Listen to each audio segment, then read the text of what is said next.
حضرت انس رضی اللہ تعالیٰ عنہ کہتے ہیں کہ نبی کریم صلی اللہ علیہ وسلم نے فرمایا، آپس میں قطع تعلق نہ کرو، ایک دوسرے سے بے رخی نہ اختیار کرو، باہم دشمنی و بغض نہ رکھو،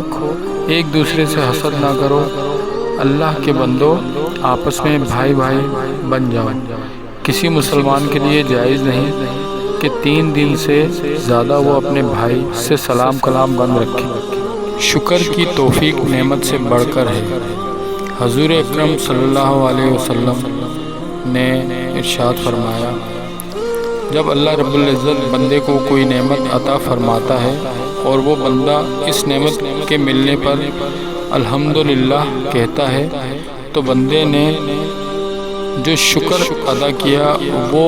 اسے ملنے والی نعمت سے افضل ہوتا ہے۔ ابو ہریرہ رضی اللہ تعالیٰ عنہ کہتے ہیں کہ رسول اکرم صلی اللہ علیہ وسلم نے فرمایا،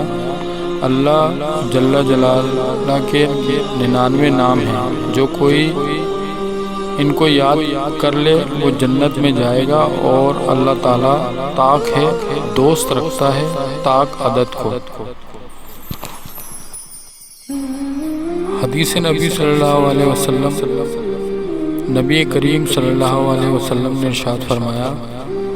اپنے آپ کو، اپنی اولاد کو، اپنے خادموں کو اور اپنے مال کو بددعا نہ دو، ایسا نہ ہو وہ گھڑی قبولیت کی ہو اور تمہاری دعا قبول ہو جائے۔ حضرت انس بن مالک رضی اللہ تعالیٰ عنہ کہتے ہیں، نبی اکرم صلی اللہ علیہ وسلم نے فرمایا،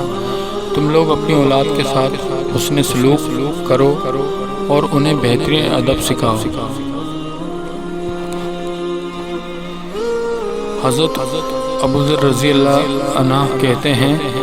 نبی اکرم صلی اللہ علیہ وسلم نے فرمایا، اپنے بھائی کے سامنے تمہارا مسکرانا تمہارے لیے صدقہ ہے، تمہارا بھلائی کا حکم دینا اور برائی سے روکنا صدقہ ہے، رہنے والی جگہ میں کسی آدمی کو تمہارا راستہ دکھانا تمہارے لیے صدقہ ہے،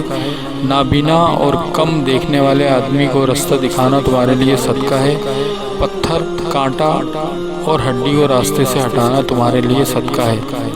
اپنے ڈول سے اپنے بھائی کے ڈول میں تمہارا پانی ڈالنا تمہارے لیے صدقہ ہے۔